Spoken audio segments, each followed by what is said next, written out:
Je suis Khaled, donc de l'association Résistance à l'agression publicitaire, donc qui est une association qui lutte contre les effets négatifs de la publicité sur la société et l'environnement. Le lien coup de gueule que je souhaite vous présenter ce soir, c'est celui du Geste. C'est le groupement des éditeurs de contenu et des services en ligne. Donc en fait, c'est une association qui regroupe en fait pas mal d'éditeurs d'internet, notamment les plus grands médias, notamment qui font il y a leur logo à côté, vous pouvez les voir. Et donc justement avec pas mal de grands médias comme Le Monde, L'Express et encore d'autres. Et en fait, ils ont fait actuellement une action commune face aux adblocks.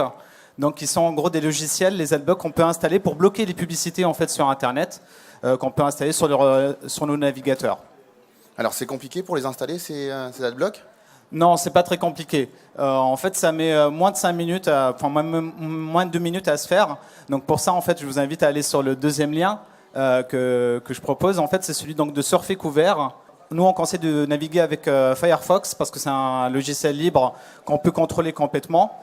D'utiliser après une extension qui s'appelle uBlock Origin. Donc je dis bien uBlock Origin et pas AdBlock Plus parce que AdBlock Plus travaille avec l'industrie publicitaire pour ne pas censurer, on va dire entre guillemets, certaines publicités.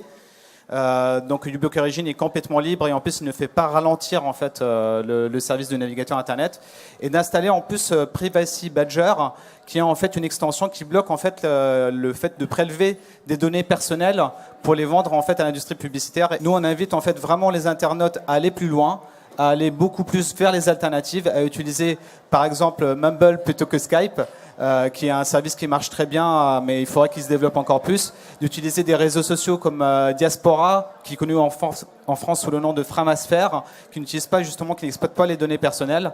Et finalement, je vous inviterai à aller voir le film Les Nouveaux Loups du Web, qui explique vraiment plein de choses en détail à ce niveau-là, qui est un très très bon film.